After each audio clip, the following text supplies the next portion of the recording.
We keep going for it.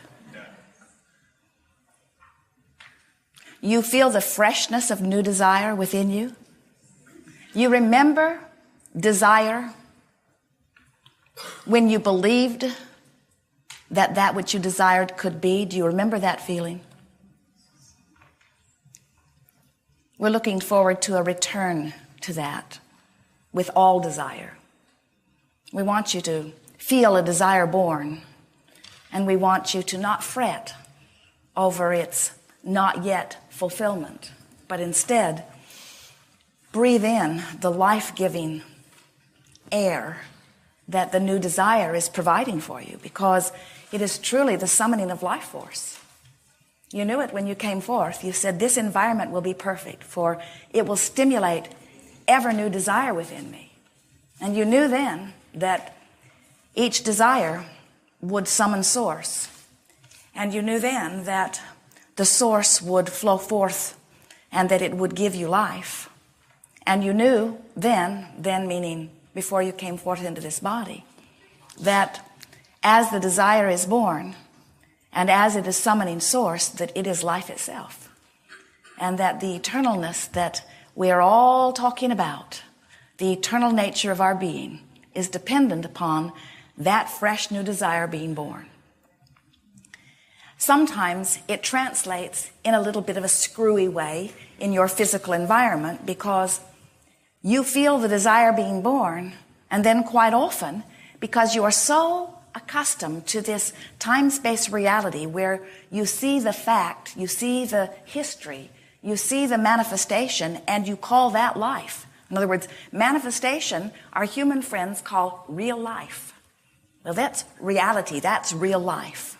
And so you are very eager, we have noticed, for an almost immediate translation of the desire into what you call real life.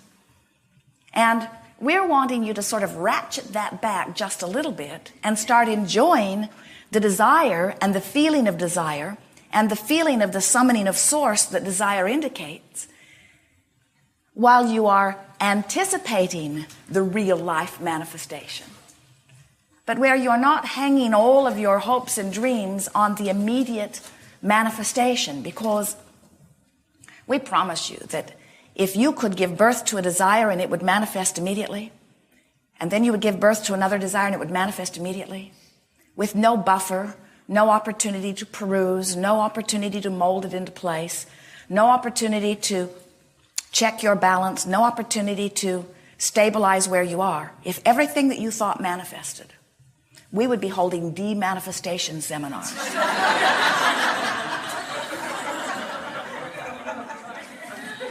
You'd be saying, it's happening too fast, I'm not having time to savor, my life is piling up with every thought that I have. Please, is there not a dimension I could go where the buffer is more lenient? And we say, so here you are in this perfect environment where you have this buffer of time, where you have opportunity to give birth to a desire and settle into it, where until your desire feels natural and normal to you, until your desire is so practiced that it becomes your expectation, it doesn't manifest. How good is that? Until your desire, or whatever, we should add that.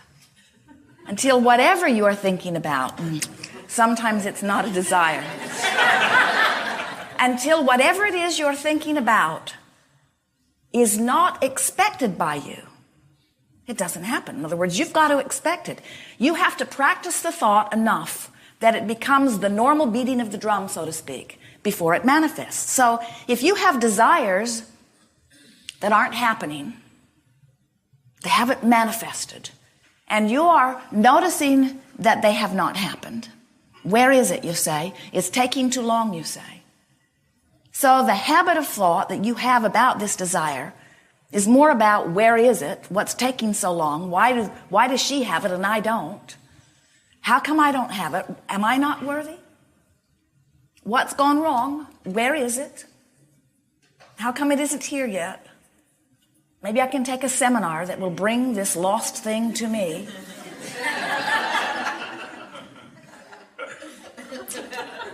your expectation is a powerful thing, isn't it?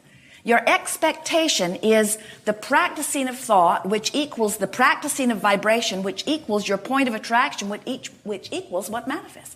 You just can't get around it. In this glorious universe that is based on inclusion, which is all about law of attraction, you just can't think and feel one way and attract and let in another. It just can't be. So, over time, those of you who've been listening to us for a while have heard us talking about being deliberate about your thought. We say you get what you think about. We say that you are the creator of your own reality. We tell you that whatever you give your attention to causes you to offer a vibration, and whatever that vibration is being matched up by law of attraction. So what you think and what you feel and what you live is always a perfect vibrational match.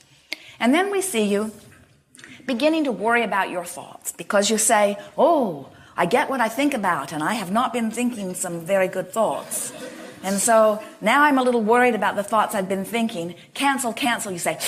You try to suck the thought back in before law of attraction gets hold of it. And then we say, oh, dear friends, you have this buffer of time, and you say, oh, that's good. No, oh, that's bad. Oh, that's good. Oh, no, that's bad. You can't decide how you feel about the buffer of time. You would like it shortened. You would like it lengthened. I would like a long buffer of time when I'm thinking about things I don't want, and a very short buffer of time when I'm thinking about things that I do want. In other words, could I be the one exception in all of the universe, and can I just think however I want when you just give me what I write on this list? I'll just make you a list of things that I want, and just don't pay any attention to my point of attraction. Never mind what I'm doing vibrationally. Just give me what I want. My mother did. To a certain extent, she seemed limited.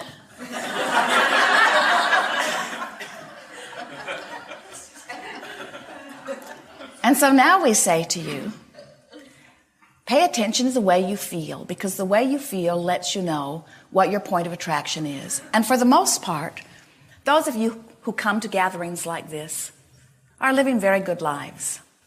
The range between what you want and where you are is not so dramatic that you can't find your balance. Most of you are really fine-tuning. Most of you understand that when you want something and it hasn't yet manifested, that all you have to do is talk more about what it is you want and why you want it, and find the feeling place of having it, and practice the feeling of what it's like to be the liver of it rather than the one who is absent of it. And before you know it, it has made its way conveniently and easily and often amazingly through corridors that you did not see coming into your experience. The range of your emotions is an interesting one. We want to talk about it a little bit here today because your emotions are your indicator of your point of attraction. And they indicate two very important things. Your emotions indicate how focused your desire is. The longer you focus and the more specifically you focus, then the more precisely you summon the energy. If you have a hose with a big wide opening, you have a different spraying experience than if you narrow it to something more specific. And of course, the more volume of water that's flowing through the hose affects the distance with which it sprays and the power of the focus of the water. And the way you focus your desire is not different from that. The amount of desire you hold, in other words, how long have I wanted that, has to do with how much energy you summon.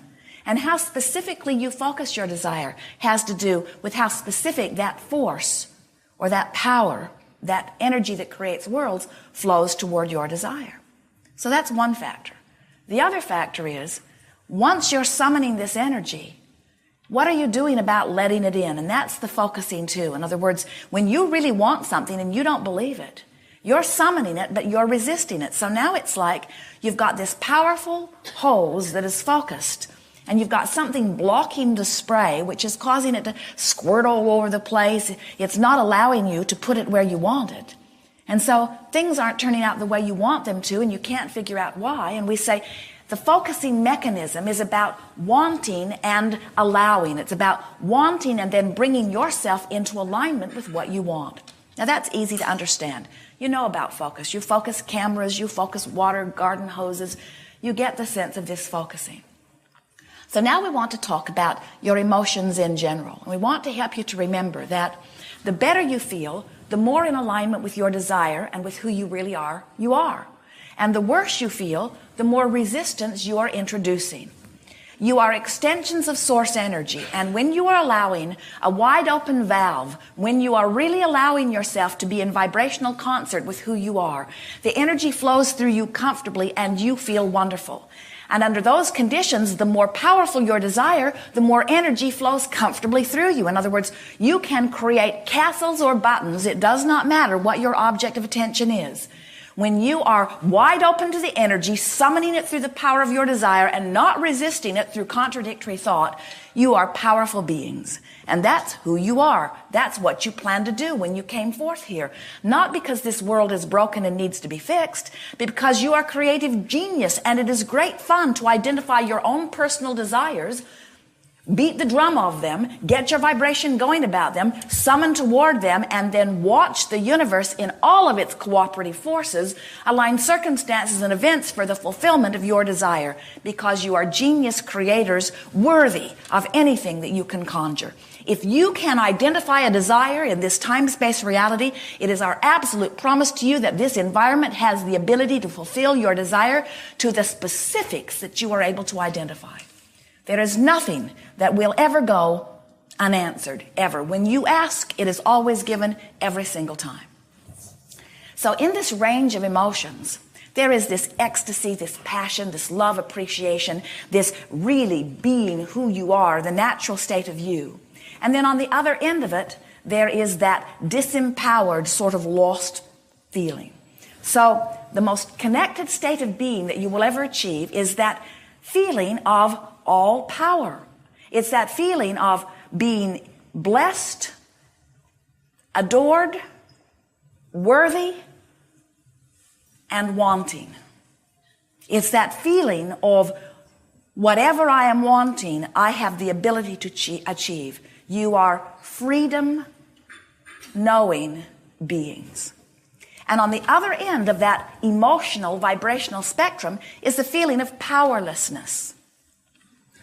So those emotions feel like grief.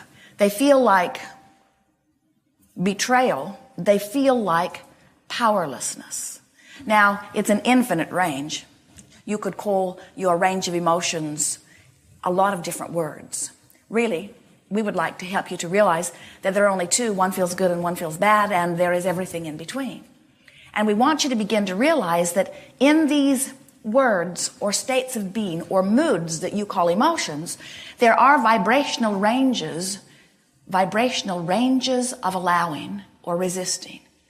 That as you pay attention, you can tell where you are along that vibrational range.